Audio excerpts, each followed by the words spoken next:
sure that your client's hair is freshly washed, shampooed, and free of dandruff or any product buildup on the scalp. So, before you start braiding, you want to part the hair in several different quadrants, so it'll be easier for you to braid up your client's hair in preparation for the sew-in process. So for this particular hairstyle, I want to make sure that my client will be able to pull her hair back in a ponytail. So in order to do that, you want to make sure that you take your rat tail comb and you want to portion out the outside perimeter of your client's hairline first. You want to start at the top. And depending on how far back you want to start your tracks, or how far back your client wants to pull her hair back, you also want to make sure that your client's hair is long enough. As you can see on this mannequin, her hair is pretty long. Okay, if your client's hair, if it's short up here, keep in mind that you have to, that's where the consultation comes in, a thorough consultation. You want to make sure that your client has enough in the front to cover the tracks. So make sure you let your client know that before you start portioning out the hair, because once you start braiding, it's kind of hard to go back and take out more hair. So it's best to err on the side of caution and take out a little bit extra than you'll think you'll need at the top. But as a common rule of thumb, you don't want to leave out more than this amount at the top for a traditional sew-in. So, you know, if you leave out any more, her tracks will be far back here. And then if your client has really long hair, then that will be a good way to leave out the hair. Or if your client's hair is naturally straight, if her hair is naturally straight, then of course you have a little bit more leeway. But I'm going to assume that your client's hair is relaxed or pressed straight, and if that's the case, you want to leave about this amount out at the front, in the front perimeter. So you want to portion that part out. Use your clips. Let me tilt my mannequin's head forward so you can see. Matter of fact, let me bring her closer so you can see what I'm doing. And to make your life easier, when you portion the top, the front portion out, you can take a rubber band, or you can braid it out the way, but I prefer to just take a rubber band and portion it out at the top like that. And you take another one, and let's say we're on this side. You want to portion that side out as well. So you're just following the hairline. So when she goes to pull her hair back, you won't see that top perimeter track.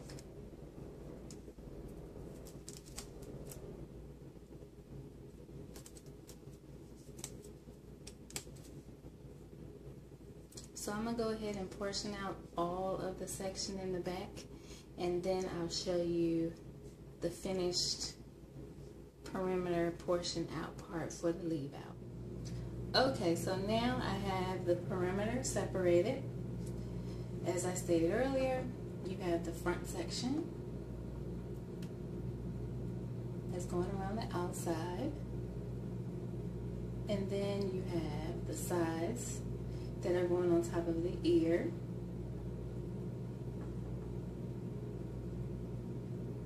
And then you have this section on top of this side, and then we have the back portion like so.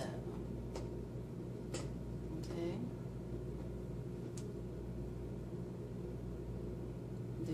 that's the back portion, separated out for you. Okay? Now, the reason why I separated this back section is because her hair, I'm going to pretend this is my client, her hair is naturally straight. So if you have a client who has naturally straight hair, I would suggest that you do your sectioning like this, because typically individuals with naturally straight hair are going to want to wear their hair up in a ponytail. Most people who have, say, relaxed or pressed hair, they are using sew-ins as a protective style, so they may not want to have all of this out. Again, that's where your consultation comes in. Ask your client, do you want to leave any of your perimeter edge out in the back? Some clients do, some clients don't. If your client is using it as a protective style, especially if her hair is pressed out, she may not want this back portion out all the way, this back portion. She may only want to wear her hair back in a low ponytail. Typically, people who are wearing it as a protective style probably aren't going to want this much leave out. But again, like I said, do a thorough consultation. Ask your client thorough questions. Find out their lifestyle. Try to figure out why they want to sew in, first of all, and how are they going to wear it, and how the end results, what they really want as an end result. So hopefully that makes sense. So in the front section, this is the front, and we're not finished. We want to determine if we want a part on the middle, or if we want a part on the side, or this side, or what have you. The only reason why I did it like this initially is so that we can go ahead and portion out the front, get that out the way, and it will make your life easier as a stylist, because that way all you have to do is determine what side you want your part. Again, if your client is natural, or if she's pressed, or if she's relaxed, she may not want all of this hair left out in the front. Again, the reason why I left all this hair out in the front is because my client's hair is naturally straight. So, let's determine how we want our style to look. Now, because this is a traditional sew-in and we're going to leave hair out at the top, this is not the type of sew-in that we're going to use a closure or anything like that on. So we're definitely going to have to use what our client is giving us as far as her natural hair. So if you want to create for your client a side swept bang, you want to make sure that she has enough hair to cover this front perimeter.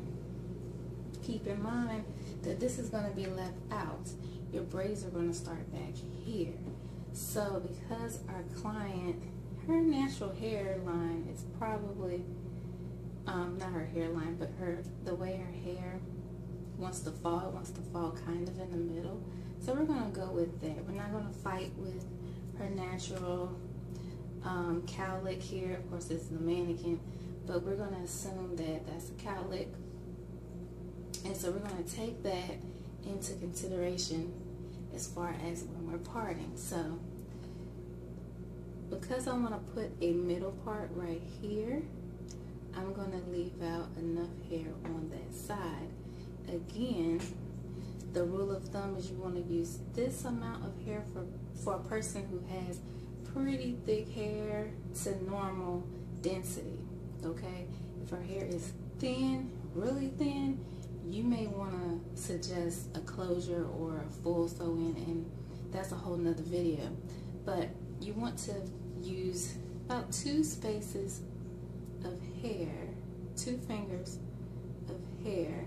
That's the common rule of thumb when you're talking about leave out for someone with normal density hair, okay? So we're going to use that portion as a rule of thumb. That's going to be our guide. So we're going to have that portion out, clip that out the way.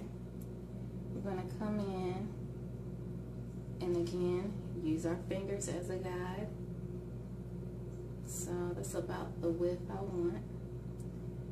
And the reason why you want to use your end of your rat tail so you can get a nice precise line in your parting. So our part is in here. You want to pull up your leave out, and your leave out, because we used 2 fingers on each side of our leave out, we're going to use about this much width all together. So you want it to all add up to be about the same size. And take your time with this. That's how you want it to be. Okay.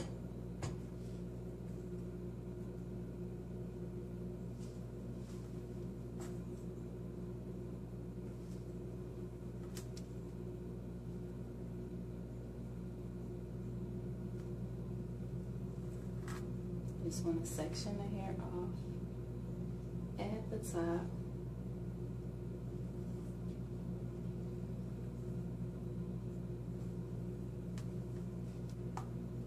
And that's the amount you want to leave out at the top. That's the back portion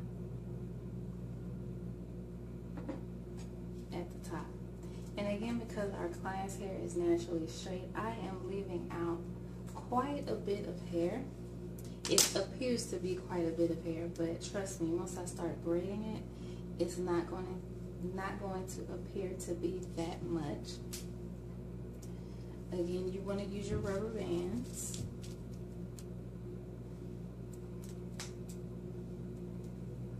And I like using rubber bands as opposed to using clips, because sometimes in the braiding process, the clips get in the way. So there's our leave out, and we can clean that up later, but just as a general guide, that's what you want to leave out. You want to take the rest of your hair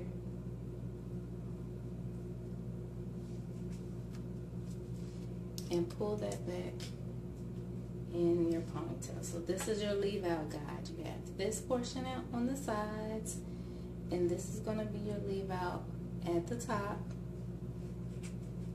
and this is going to be your leave out in the back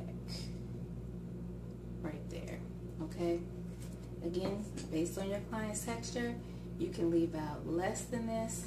If your client has a lot of hair and it's very it's naturally straight, you can even leave out more than this. Okay. Okay, so now that we've sectioned out the perimeter, we've sectioned out our leave out, I'm going to create a braid that mirrors the outside of our leave out. So this is the leave out, and again, I left out leave out based on the texture and the density of her hair.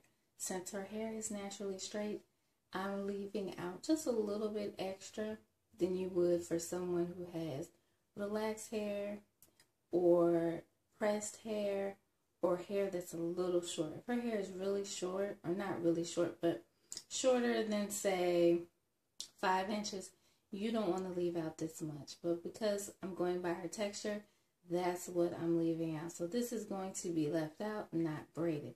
I'm going to take out a sliver of hair right here, and I'm going to create a braid around the outside of her leave out. It's going to stop at the back, middle back section of her leave out. So I'm going to create a braid that goes around and stops right here. Okay, because her hair is naturally straight, I'm going to apply a little gel to her hair so that it'll be easier for me to braid, but it's up to you on what you can and cannot catch. Typically with this textured hair, you can also add a little hairspray to the hair. but my preference is to use a little gel. And this tutorial is for those who do know how to cornrow. If you do not know how to cornrow, then you would have to view another video. I will do a video on how I cornrow. But this is just, if you know how to cornrow, this is a basic cornrow that is mirroring the outside perimeter of the leave out section of your client's hair or leave out, and it's going to create a base so that we can bring that last track up as far as we can at the very top. And I'm just going to take that and just braid it all the way to the end. Okay.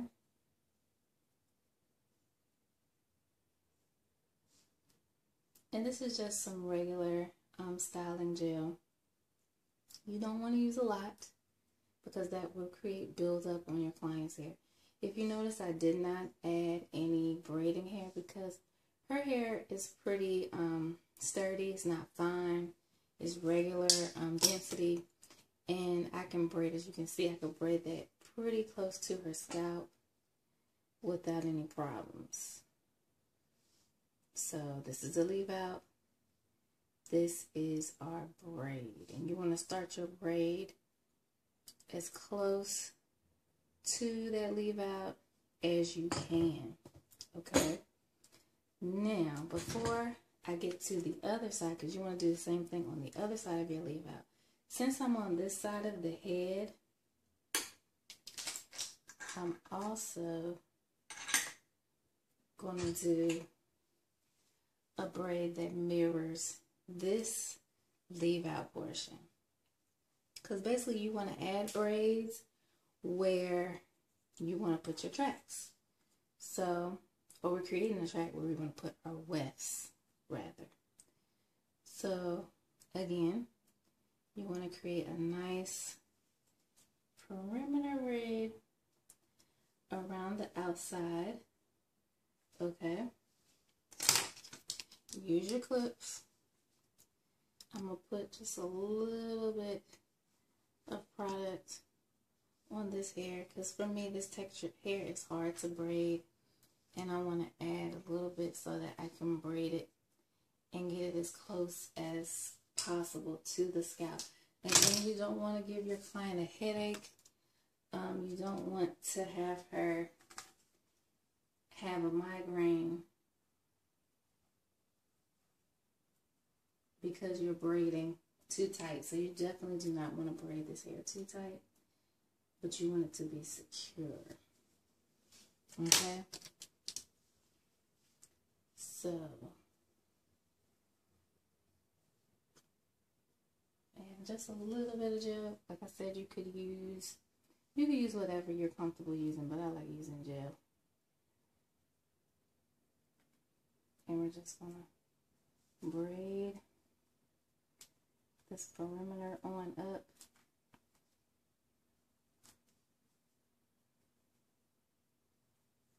And again, if your client hair is finer than this, you may want to think about adding braiding hair to your client, to their natural hair. And I'll show you how to do that in this video as well. Especially if the client's hair is fine, to keep it from crawling out, you definitely want to do that.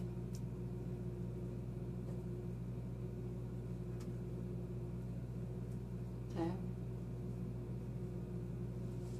So, as you can see, I'm braiding this around, and then I'm going to braid it all the way towards the back. So when I come back, I'll show you how I mirrored the outside of the leave out.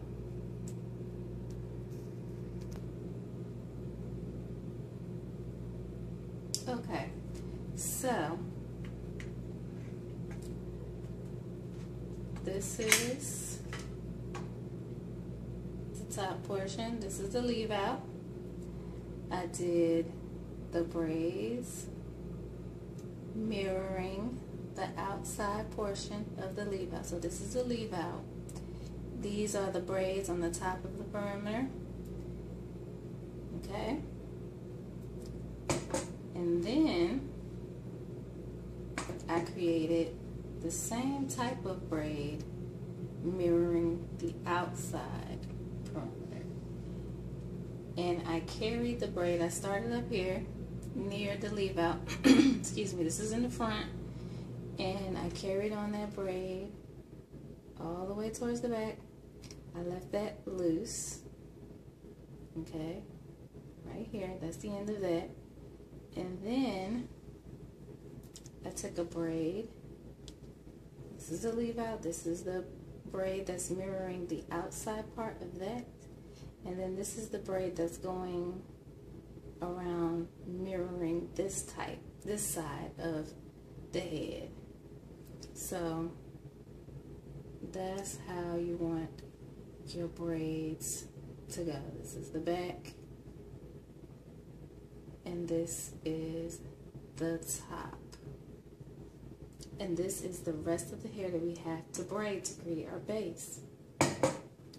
Now you don't have to create the braids as small as the mirroring braids on the outside, but you definitely want them to be no bigger than your pinky. If they get bigger than your pinky, then it's going to make a bumpy sew-in, and you do not want that, especially with someone with this textured hair.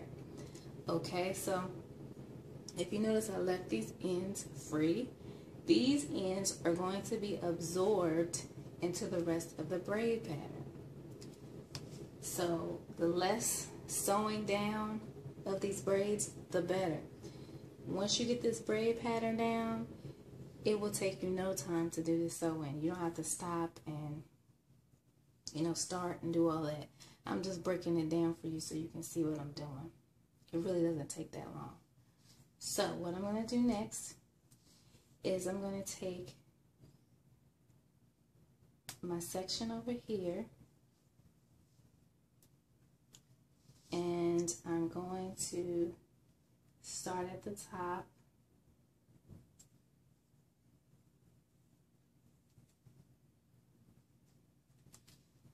And I'm going to go from this section, braid all the way across here. These are mirroring braids. I'm going to braid all the way across there. I'm going to catch one of these ends of the braids. I'm going to skip this one because I'm going to catch that one the next time. I'm going to go across here. I'm going to go down towards the nape of the neck.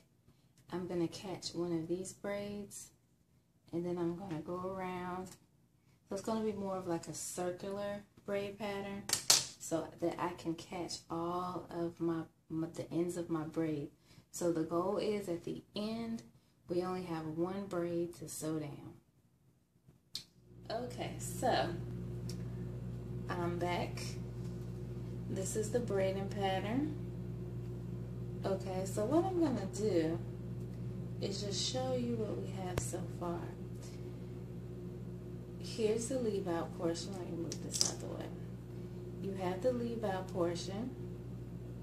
Remember, we had the small braids that were around the perimeter. Okay, and remember, we took the braid from the side and connected it in the back,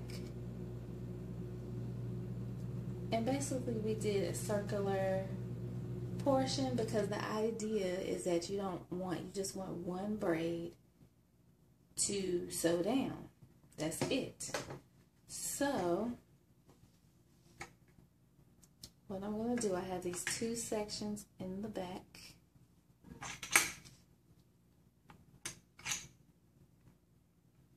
And your parts don't have to be perfect, but you want them to be uniform.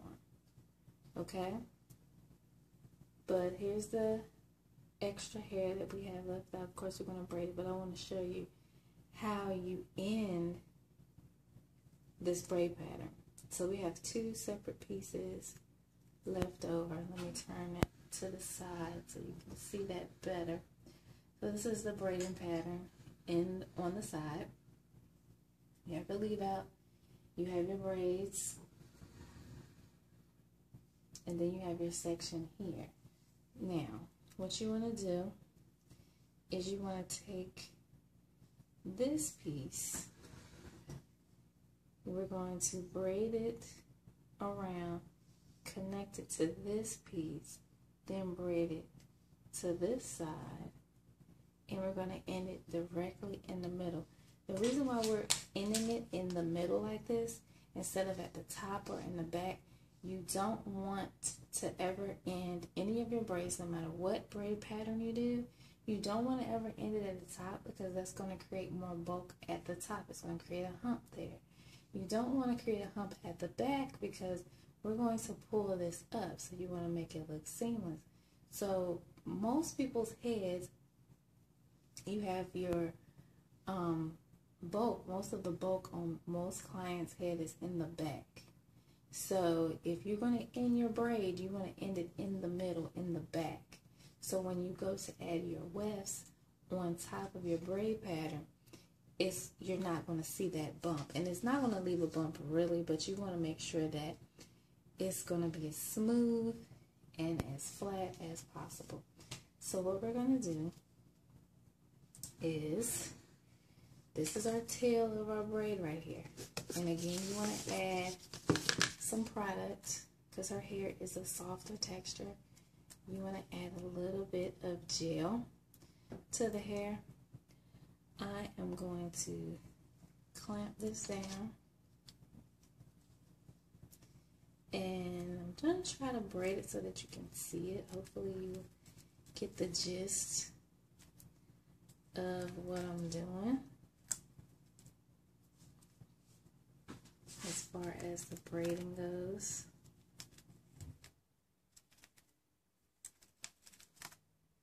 And for me, it's easier to braid kinky hair. I'm going to go off this side.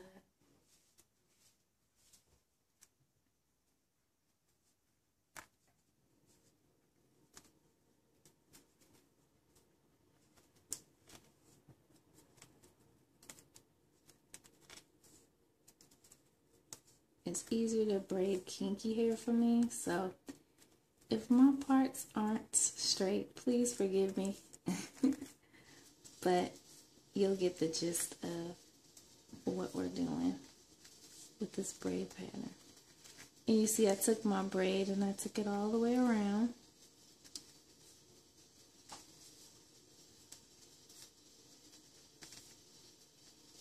And you want to keep braiding. You want to get as close to the scalp as you can with this braid. See, our braid is going to go all the way to the end.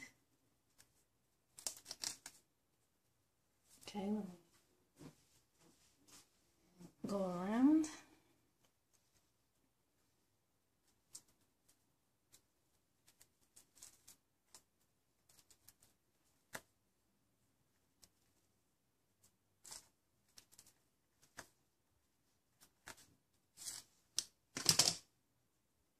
You want to continue to braid.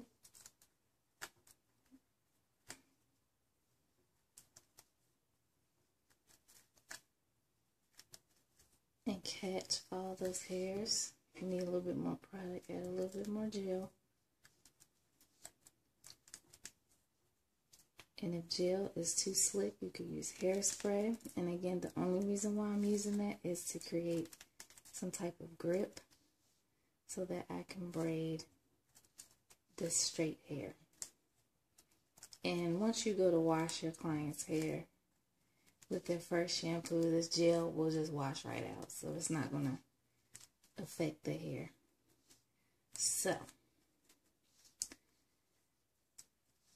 this is the only braid that we have to braid down.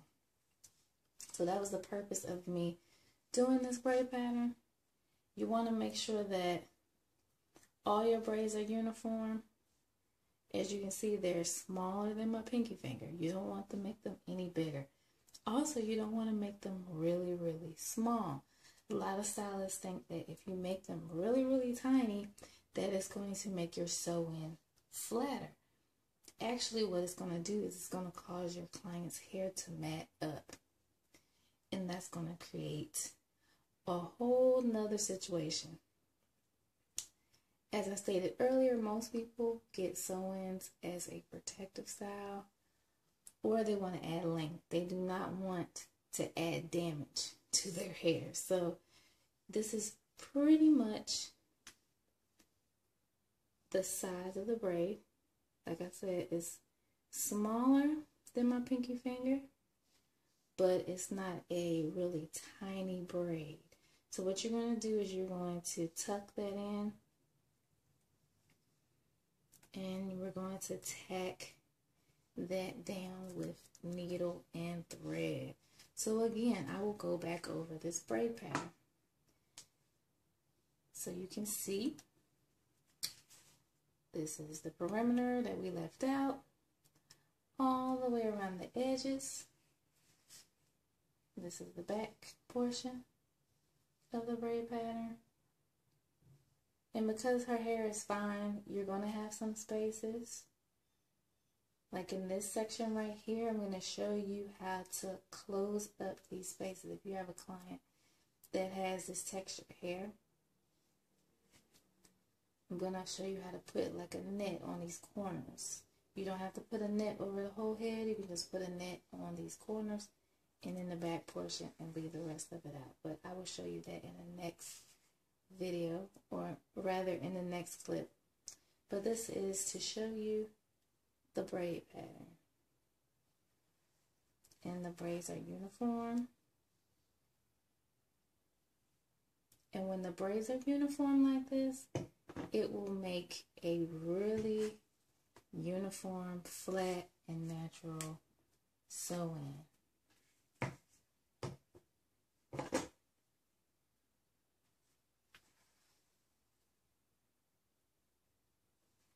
There you have it.